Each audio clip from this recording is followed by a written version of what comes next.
Somali-American model, her name is Halima Aden. Remember, this is breaking barriers in the fashion world. Aden made history in 2016 when she wore a burkini and a hijab during the Miss Minnesota USA pageant. The next year, she became the first hijab-wearing model to sign with IMG Models. Aden has since appeared on the covers of British Vogue, Allure, and Vogue Arabia. She is now cover star of Teen Vogue's new July issue. As part of its cover story, Teen Vogue filmed Aden on a trip back to Kakuma, that's a refugee camp in Kenya where she was born. So what do you guys want to be when you grow up? Okay. A teacher? Wow. Yes? Okay, when you want to grow up? A pilot? Oh my gosh. Oh my gosh, I really miss coming here.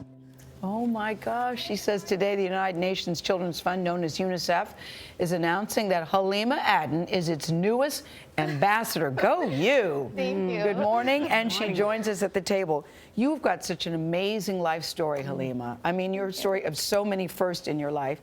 And you said you never run away from first, and even being born in a refugee camp, you say to yourself, or you want people to know, you don't feel like a victim. No. And you never have, because? Because it has everything to do with the way I viewed the camp. I mean, I was a child, but I had no say in my circumstances, and I always had faith that I'm here for a reason, you know, like it was not a mistake that we were, those were the cards that my family was dealt with.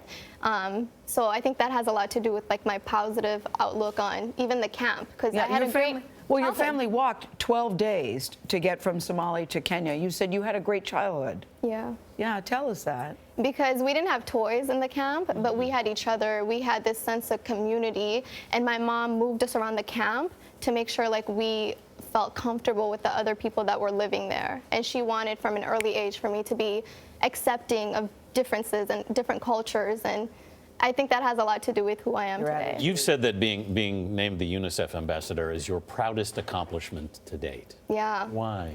Because my mom can pick up a Vogue magazine and she doesn't really understand.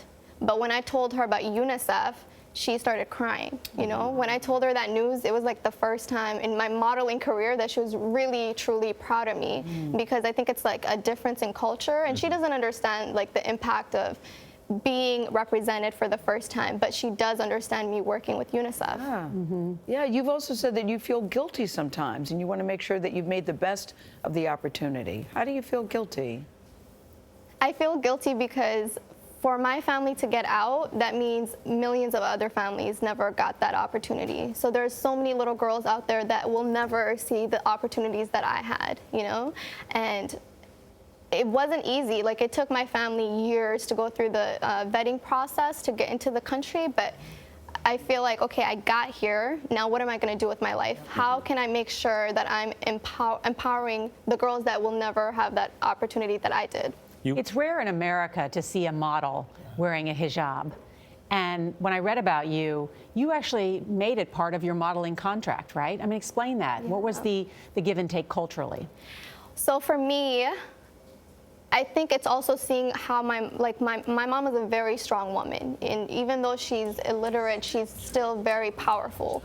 And when I got that opportunity to sign with IMG Models, I made sure I wasn't conforming. And our first ever like sit down was like 4 hours, and it was what I'm comfortable with, what my I did it on my own terms. And Were they receptive to that, by the way? Oh, they loved it. Yeah, they were super supportive. And every time I go on set, I know like the people who are doing the shoot, they already know my requirements. They know what I can wear.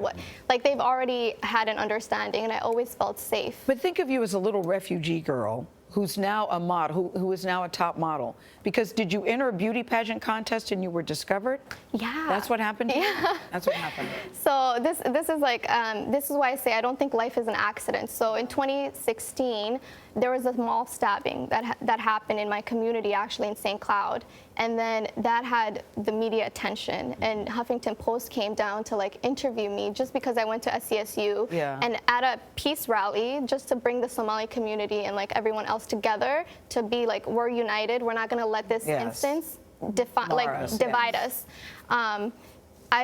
there's a photograph that was taken of me playing with this white baby because he kept tugging at my hijab. Yes. And that went viral in my state. And Yeah. then it just like one thing after another. And then I did the pageant for scholarship money for school. And then now I got you are discovered. an ambassador for UNICEF. Incredible Thank you. story. So Halima nice to Aden, meet you. thank you so much for being with us this morning. We really You're appreciate just getting started, too. Thank you. And you can find a link to Teen Vogue's story and film about Halima on our website, cbsthismorning.com.